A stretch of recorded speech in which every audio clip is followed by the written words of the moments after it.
Good afternoon, and welcome to today's Smart Investing Briefing. Well, today we got kind of a treat here. I guess I'll call it a treat.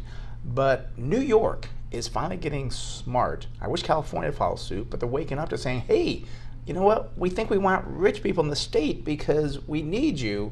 Do you think California's going to follow suit here? I hope so. I think it takes some time for you to kind of realize before it's like, wait a minute, this actually is hurting us. The other thing I was talking about too is I was saying, I never got why rich people live in New York.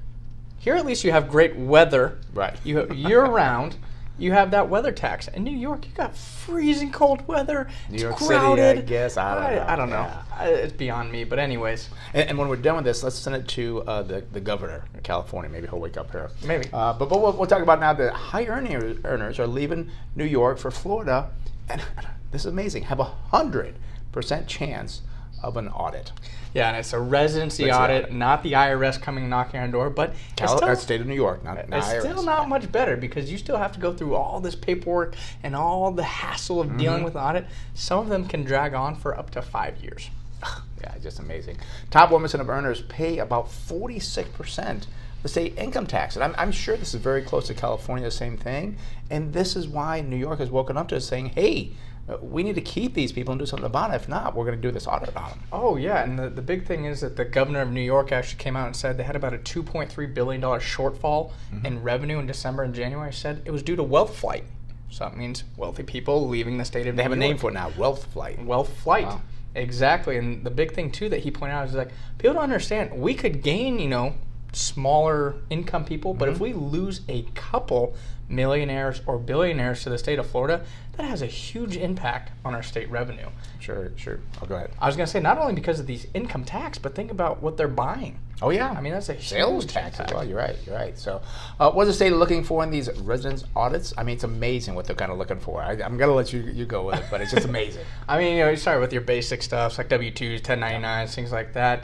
Utility bills, but I mean, you're also looking at maybe where are you using the dentist? Are you using the dentist in New York or Florida? Where's your dog at? Right. Where's your veterinarian at? I mean, they're starting to really drill down on these different things to make sure you're actually not in the state of New York. They even had one tax attorney, he said, we were at my last audit and the guy opened the fridge to see how long the food had been sitting in there. That's amazing, yeah. So they're looking at that now. And also, too, it used to be, well, okay, I was there for 181 days, I'm safe. That's not the case any longer. Domicile is subjective, and New York wins more than half the audits. So it's not this 181 days anymore. They can now decide what they think is appropriate. And that's the scary part because you really have to, again, make sure that you have no pets there. They even said family photos. Where are your family photos at? I mean, they'll look in such detail. And if your New York house is even, let's say, bigger and more expensive than your house in Florida, that's a red flag. So, I mean, the key is that domicile is so subjective. If you're thinking about leaving New York, you need to just sell everything in New York and get out of there because you, I think, run a risk of still paying taxes. And you need an audit for 1, 2, 3 years after you leave the state of New York. And the penalties on top of that. So it's just amazing what you run into. So this is something that New York woke up to, maybe California will as well, but they've got to wake up to, like, you can't have your high income or your high net worth people leave because they do pay a lot of tax, as we talked about. So hopefully that helps you out. I had one more point. Sure, one more point. Go ahead. Lots That's of points okay. here. And the big thing is state income tax in New York is about 12.7%. That's New York City. Again, that's a little bit lower than California here. The top rate's 13.3%, I believe, in California. And also the estate tax, I believe, is 16% in New York compared to Florida. No estate tax as well. So that's why people are leaving. They're saying, you know what, I want to make sure my heirs don't have to pay 16% on this stuff. It's crazy stuff. Yeah. And also, too, California has talked about raising their state tax to 15%. So just letting you know. Be sure to tune in tomorrow morning to the Smart Investing Show with Brent and Chase on AM 760 KFB at 8 o'clock.